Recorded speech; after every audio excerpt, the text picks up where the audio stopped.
구독과 좋아요 부탁드립니다.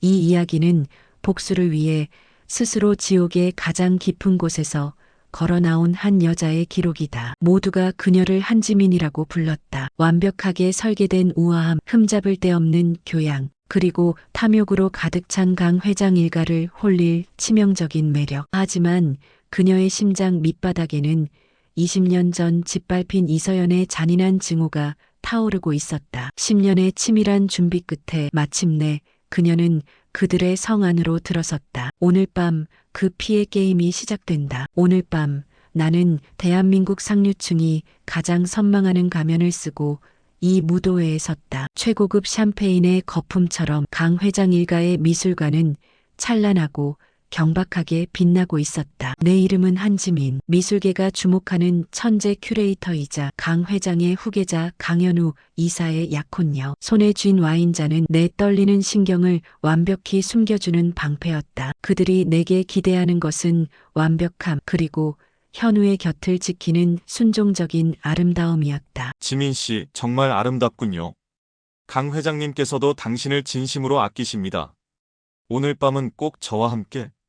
강현우가 다정하게 속삭였다. 그의 눈빛은 순수함으로 가득 차 있었지만 그 순수함이 나를 이용하기 더 쉬운 도구로 만들었다. 나는 그의 손을 잡았다. 일부러 그의 손목을 감싸쥐며 느껴지는 그의 맥박을 느꼈다. 20년 전 그들이 내 아버지를 교통사고라는 이름 아래 산산조각 냈을 때 나는 20살이었다. 이서연이라는 이름과 함께 모든 것을 잃은 나에게 어머니는 마지막 숨을 몰아쉬며 용서를 유언으로 남기셨다. 용서, 그것은 내가 그들의 심장을 도려내기 위해 걸어온 10년의 시간을 부정하는 가장 잔인한 주문이었다. 나는 어머니의 유언을 짓밟고 피 묻은 복수를 선택했다. 강 회장이 다가와 내 어깨를 감쌌다. 늙었지만 힘이 넘치는 탐욕으로 빚어진 손이었다. 우리 지민이는 폭동이지. 우리 강씨 가문에 빛을 가져다 줄 사람이야. 그의 칭찬은 독처럼 느껴졌다. 그들의 탐욕은 20년 전 내 가족의 목숨을 앗아갔다. 이제 나는 그들의 목에 칼을 댈 것이다. 나는 강 회장이 가장 신뢰하는 비서실장 윤상무의 비리 장부를 은밀하게 조작해 넣었다. 아주 작고 눈에 띄지 않게, 마치 맹독을 한 방울씩 주입하듯이. 이 핀셋이 내게는 칼보다 더 날카로운 무기였다. 보이지 않는 먼지처럼 그들의 가장 깊숙한 탐욕 속으로 파고들 것이다. 윤상무는 강 회장의 그림자였다. 20년 전 아버지를 차에 치여 숨지게 했던 그 운전사의 아들. 윤상무가 강 회장에게 충성을 바치며 호의호식하는 모습을 볼 때마다 내 속은 차가운 얼음처럼 굳어졌다. 회장님은 그에게 유아까지 보내주며 충성스러운 오른팔로 키웠지만 정작 그는 아버지의 죄를 대신 짊어진 속죄양이 되어야 했다. 그것이 내가 그에게 내린 심판이었다. 윤상무님,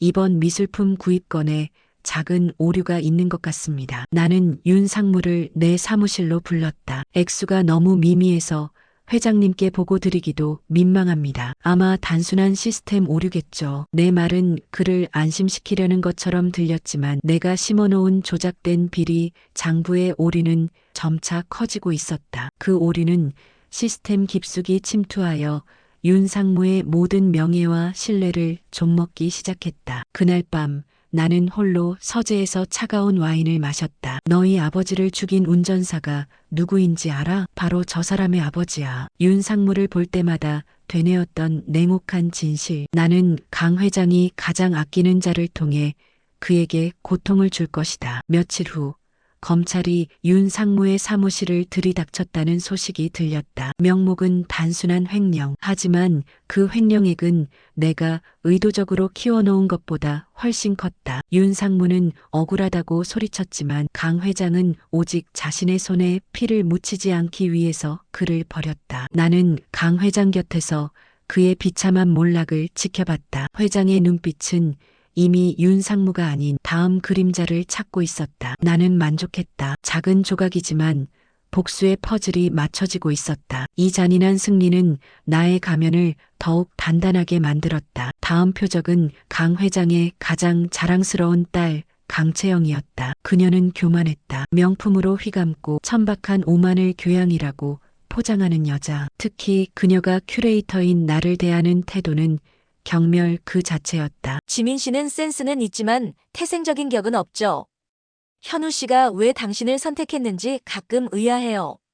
그녀의 말은 내 안에 잠자고 있던 이서연의 분노를 끌어올렸다. 그래, 내가 천박하다면 너의 교양을 찢어 밝혀주겠어. 채영은 자신의 이름을 건 대형 미술 전시회를 준비 중이었다. 나는 이 전시회의 컨설팅을 맡았다. 완벽한 함정을 놓기 위해서였다. 나는 채영이 가장 아끼는 메인 작품 100억 원 상당의 근대 서양화에 복원이 불가능한 화학적 손상을 가했다. 그리고 그 책임을 미술품 운송 과정의 허점으로 돌렸다.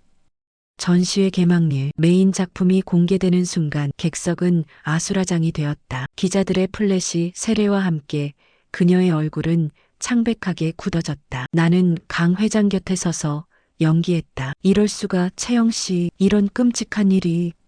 내 연기는 완벽했고 강 회장은 나를 향해 동정 어린 눈빛을 보냈다. 그는 딸의 실패에 분노했지만 내 걱정은 신뢰했다. 채영은 완전히 무너졌다. 100억 원의 손실보다 더 큰 것은 그녀의 명예가 산산조각 난 것이었다. 그녀의 교만이 무너져 내리는 모습을 보며 나는 와인잔을 들었다. 복수는 그들이 가장 소중히 여기는 가치를 파괴하는 것이었다. 나는 그녀의 곁에 서서 현우와의 약혼 반지를 만지작거렸다. 이 반지는 그녀가 갖지 못할 나의 승리의 상징이었다. 그날 밤 나는 내 방에서 혼자 웃었다. 차갑고 메마른 지옥에서 온 자의 웃음이었다. 강현우, 그는 내가 가장 마지막에 건드려야 할 사람이었다. 그는 나의 침대 위에서 가장 취약했고 가장 순진했다. 그는 강 회장 일가에서 유일하게 순수한 영혼을 가진 듯 보였고 나는 한때 그의 다정함에 진심으로 흔들렸다. 그의 눈빛은 20년 전의 나를 보는 것 같았으니까. 복수를 잊고 평범한 삶을 살고 싶다는 어리석은 충동을 느꼈던 것도 잠시. 나는 그의 존재가 내 가족의 피 위에 세워진 것임을 상기했다. 그의 따뜻한 품은 복수를 위한 가장 안락한 감옥이었다. 지민 씨, 채영이 일은 제가 사과할게요. 아버지가 워낙 급하게 일을 처리하셔서. 현우는 채영의 실패를 자기 일처럼 안타까워했다. 나는 그의 손을 잡았다. 나는 그의 눈을 보지 않고 그의 넥타이를 살짝 끌어당겨 가까이 다가갔다. 괜찮아요, 현우 씨. 힘든 일은 함께 헤쳐나가야죠. 당신이 나에게 기대는 만큼 나도 당신에게 기대고 싶어요. 나는 속삭였고 그는 내 말에 감동한 듯했다. 이 함께라는 감정적 교류는 복수의 가장 강력한 무기였다. 그날 밤 나는 이 기회를 이용해 강그룹의 핵심인 해외 페이퍼 컴퍼니 정보를 얻어냈다. 현우는 나에게 그의 서재 금고 비밀번호뿐만 아니라 그의 가장 깊은 비밀까지 모두 열어주었다. 사랑하는 약혼녀를 믿었으니까. 그의 신뢰는 나를 죄책감으로 괴롭혔지만 나는 밤마다 찢겨진 초상화를 바라보며 스스로를 채찍질했다. 현우의 순수함은 그들의 죄를 가리는 장막일 뿐이다. 나는 그를 통해 강 회장의 심장부를 공격할 계획을 세웠다. 며칠 뒤 현우는 수상한 낌새를 눈치챘다. 지민 씨, 최근 회사 기밀 자료들이 외부로 유출되고 있어요. 혹시 아시는 거라도 있나요? 그의 질문에 나는 눈 하나 깜빡하지 않고 그를 응시했다. 현우 씨, 나를 의심하는 건가요? 우리가 함께했던 밤들을 믿지 못하는 건가요?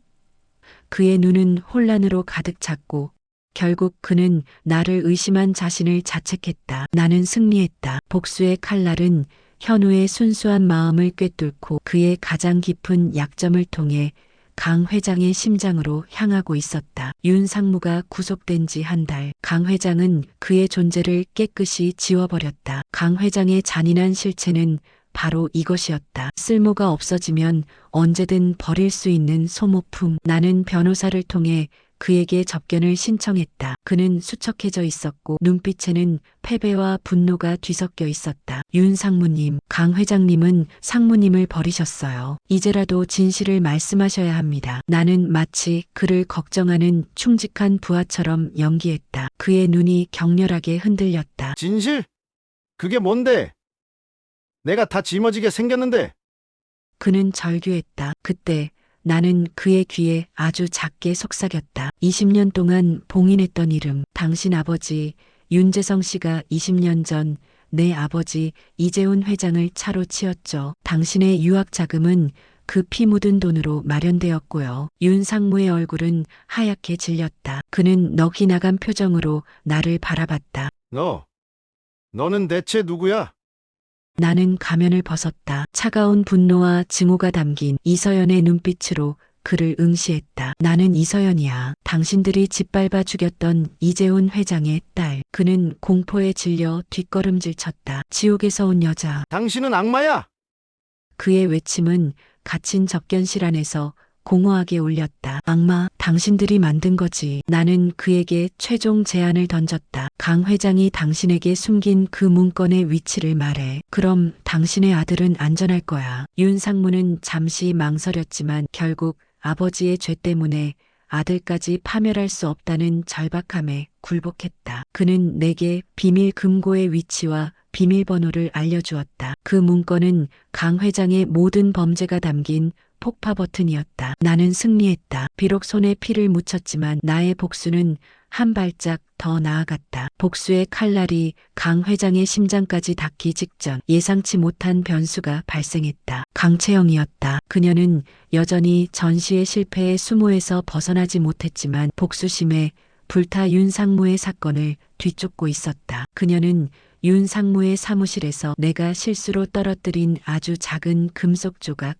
아버지의 십자가 펜던트 조각을 발견했다. 그것은 20년 전 내가 사고 현장에서 주었던 이서연의 유일한 증거였다. 채영은 펜던트 조각을 들고 내 앞에 나타났다. 그녀의 눈은 광기로 가득 차 있었다. 이게 뭐지? 윤상무의 유품? 아니면 이서연의 흔적? 그녀는 내 눈을 뚫어지게 응시했다. 심장이 멈추는 듯 했지만 나는 완벽한 한지민의 가면을 유지했다. 채영 씨, 무슨 말씀을 하시는지 모르겠네요. 그건 아마 윤 상무님이 잃어버린 물건이겠죠. 채영은 내 차분함에 더욱 격분했다. 거짓말. 내 눈빛이 말하고 있어. 내가 이서연이지. 내가 우리 가족에게 복수하는 거지. 내가 현우 씨를 유혹하고 그의 침실에서 우리 가문을 파괴하고 있잖아. 그녀는 절규했지만 나는 냉정하게 반격했다. 강채영 씨, 당신 지금 정신이 나간 것 같아요. 스트레스가 심한 것 같으니 병원에 가보는 게 좋겠어요. 당신이 질투하는 그 남자, 현우 씨가 얼마나 나를 사랑하는지 알면서 나는 그녀를 완벽하게 정신병 환자로 몰아갔다. 그녀의 폭언과 광기는 오히려 강 회장과 현우에게, 내가 강채영에게 시달리는 불쌍한 약혼녀라는 이미지를 강화시켰다. 강 회장은 채영을 엄하게 꾸짖었고 현우는 나에게 미안함과 연민을 느꼈다. 그날 밤 현우는 나를 찾아와 격렬하게 안아주며 자신의 의심을 사죄했다. 그의 품은 내가 복수를 위해 치러야 할 또 다른 대가였다. 내 복수가 성공에 가까워질수록 나는 점점 더 인간의 감정을 잃어가고 있었다. 하지만 멈출 수 없었다. 이서연을 잃었듯이 이제는 한지민까지 잃어가야만 복수가 완성될 테니까. 마침내 그 문건을 손에 넣었다. 강 회장의 20년에 걸친 비자금,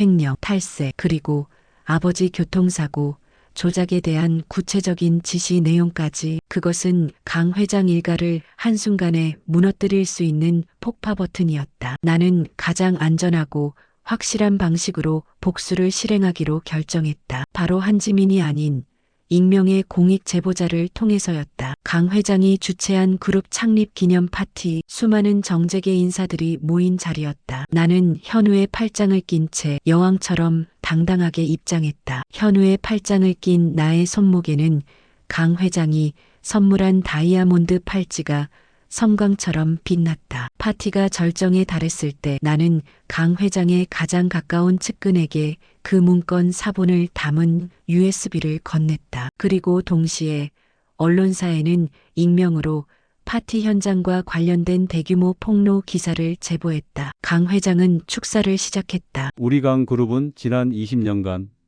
그때 파티장의 대형 스크린이 갑자기 바뀌었다. 강 회장의 연설 영상 대신 그의 비자금 흐름과 윤상무 사건의 진실, 그리고 이서연 회장 사망 사건을 조작했다는 내용이 담긴 영상이 흘러나왔다. 파티장은 순식간에 아수라장이 되었다. 사람들은 비명을 지르며 흩어졌고 기자들은 플래시를 터뜨렸다. 강 회장은 넋을 잃은 채 화면을 바라보았다. 나는 그의 옆에 서서 마치 충격받은 것처럼 보였지만 내 눈빛은 차갑게 빛났다. 아버지, 보셨죠? 저게 그들이 완성하지 못한 진실이에요. 강 회장은 비틀거리며 나를 쳐다보았다. 한지민, 내가 한 짓이냐?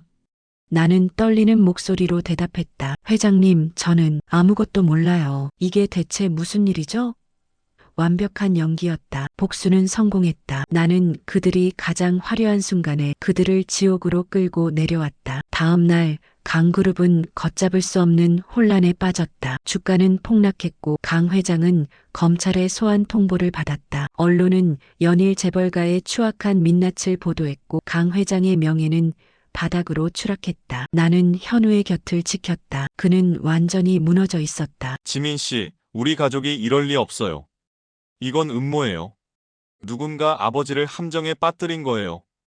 현우의 절규를 들으며 나는 마지막 남은 인간적인 감정을 억눌렀다. 나는 강 회장에게 마지막 일격을 가하기 위해 그의 서재로 찾아갔다. 강 회장은 이미 늙고 초라한 모습이었다. 그의 눈빛에서는 오만함이 사라지고 오직 절망과 분노만이 남아 있었다.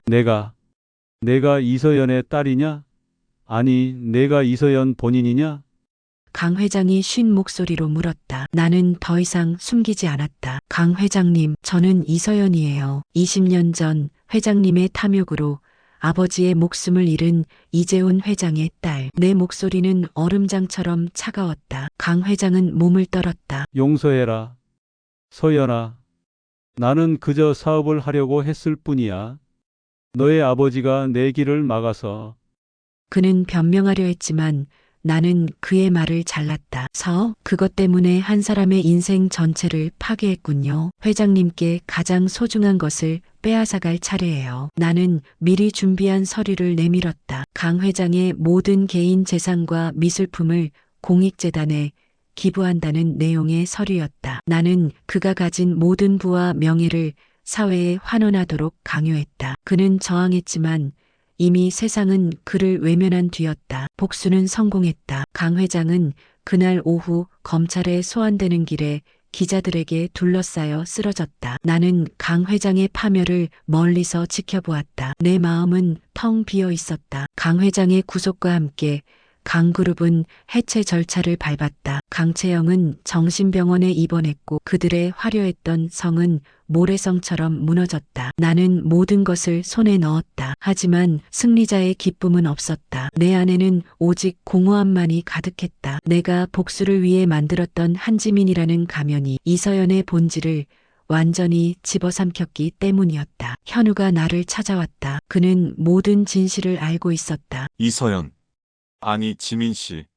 당신이 복수를 한 건 이해해. 하지만 왜 나까지 이용해야 했어? 우리의 모든 순간까지도 가짜였던 거야?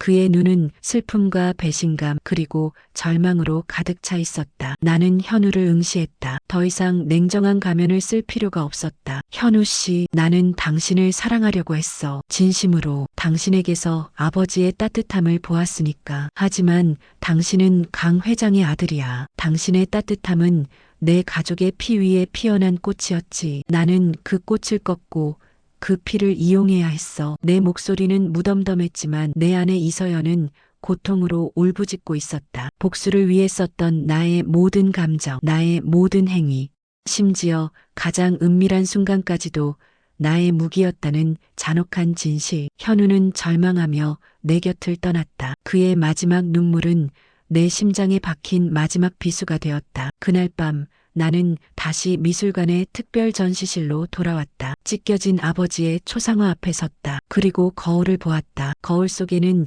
이서연도 한지민도 아닌 차갑고 잔인하며 공허한 눈빛을 가진 괴물이 서 있었다. 복수는 나를 순결하게 구원하지 못했다. 오히려 나를 지옥의 가장 깊은 욕망으로 끌어들여 오염시켰다. 나는 그들이 만든 괴물이야. 나는 중얼거렸다. 나는 복수를 위해 내가 증오하던 그들의 삶의 방식을 그대로 모방했고 결국 그들처럼 잔인해졌다. 복수의 승리는 곧 나 자신의 패배였다. 이제 이 지옥에서 벗어나야 했다. 복수가 끝난 후 강 회장의 재산은 모두 공익재단으로 넘어갔다. 아버지의 명예는 회복되었고 잃었던 이서연의 집과 재산 일부는 법적으로 내게 돌아왔지만 나는 그 모든 것을 거부했다. 그 피 묻은 돈으로 만들어진 어떤 것도 원하지 않았다. 한지민으로서의 삶도 끝이었다. 나는 모든 연락을 끊고 아무도 모르는 곳으로 숨어들었다. 마지막으로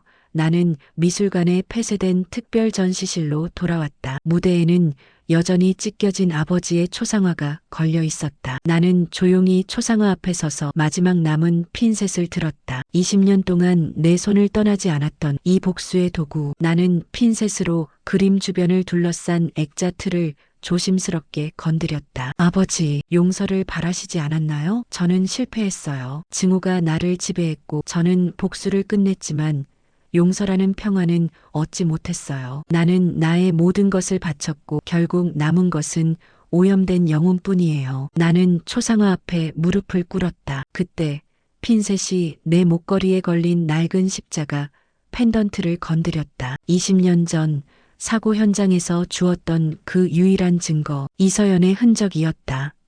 나는 핀셋으로 십자가 펜던트를 잡고 힘을 주어 끊어버렸다. 딸깍 금속이 끊어지는 작은 소리가 고요한 전시실을 울렸다. 나는 핀셋과 끊어진 펜던트를 바닥에 내던졌다. 이서연은 여기서 죽는다. 한지민도 여기서 죽는다. 나는 천천히 자리에서 일어났다. 그리고 마지막으로 찢겨진 초상화를 바라보며 희미하게 미소 지었다. 그 미소는 슬펐지만 체념과 동시에 어떤 새로운 해방감을 담고 있었다. 나는 이제 복수의 굴레에서 벗어났다. 더 이상 누구의 딸도 누구의 약혼녀도 복수심에 사로잡힌 괴물도 아니었다. 나는 어둠 속으로 천천히 걸어나갔다. 문을 닫는 순간 내 마지막 독백이 차갑게 울려 퍼졌다. 나는 아무도 아니다. 이제 나는 스스로 지옥을 벗어나 나의 길을 간다. 바닥에는 핀셋과 십자가 펜던트만이 남겨져 있었다. 무대 조명이 서서히 꺼지고 지옥에서 온 여자의 길고 처절했던 복수는 막을 내렸다. 시청해주셔서 고맙습니다.